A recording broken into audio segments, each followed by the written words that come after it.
बगुले का पैर। कृपा कर हमारे चैनल जंगल सफारी को सब्सक्राइब जरूर करें, धन्यवाद। एक समय की बात है, इटली के एक गांव में एक बहादुर सामंत रहता था।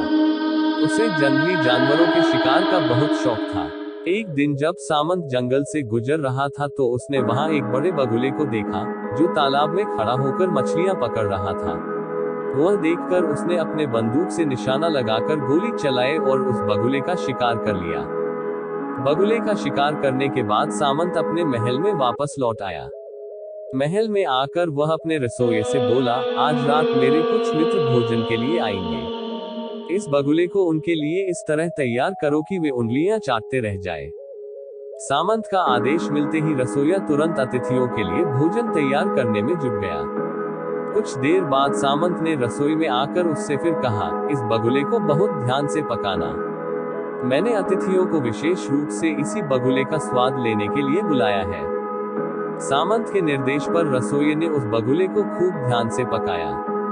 उसने बगुले का मांस खूब अच्छी तरह भुना, फिर उसमें मसाले मिलाकर स्वादिष्ट व्यंजन तैयार किया।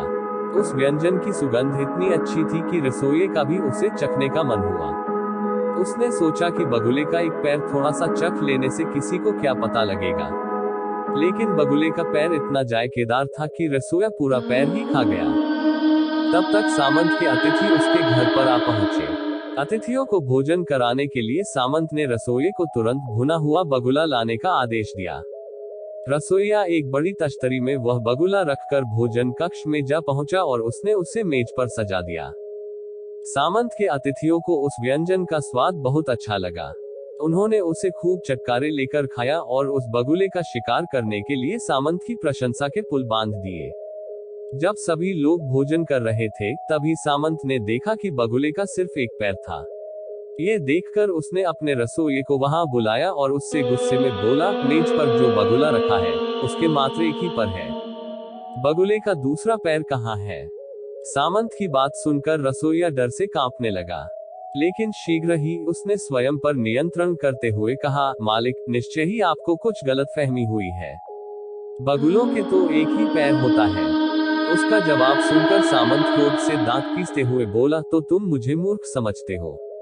चलो मेरे साथ और खुद देख लो कि बगुले के एक पैर होते हैं अथवा दो पैर। भला रसोइया अपने मालिक की आज्ञा कैसे टाल सकता था? वह डरते डरते बोला, जैसा आप कहें, मालिक। अगले दिन सामंत रसोइये को उसी तालाब पर ले गया, जहां उसने बगुले का शिकार किया था। पूरे रास्ते भयभीत रसोइया भगवान से प्रार्थना करता रहा कि वह उसे बचा ले। जब वे दोनों तालाब पर पहुंचे तो रसोइया वहां बगुले को देखकर प्रसन्न हो गया। उस समय सारे बगुले अपनी आदत के अनुसार एक ही पैर पर ही खड़े हुए थे। ये देखकर वह उत्साह के साथ सामंत से बोला, देखिए, सारे बगुले एक ही पैर पर खड़े हैं। मैंने तो आपसे पहले ही कहा था कि बगुलों के एक ही पैर होता है, लेकिन उस समय आपको मेरी बात पर विश्वास नहीं हुआ था। ये सुनकर सामंत ने रसोइये को घूर कर देखा। अब तो रसोइया बहुत घबराया। फिर सामंत ने जोर से ताली बजाई। उसकी ताली की आवाज सुनकर सारे बगुले डर गए और तुरंत अपना दूसरा पैर निकालकर उड़ गए।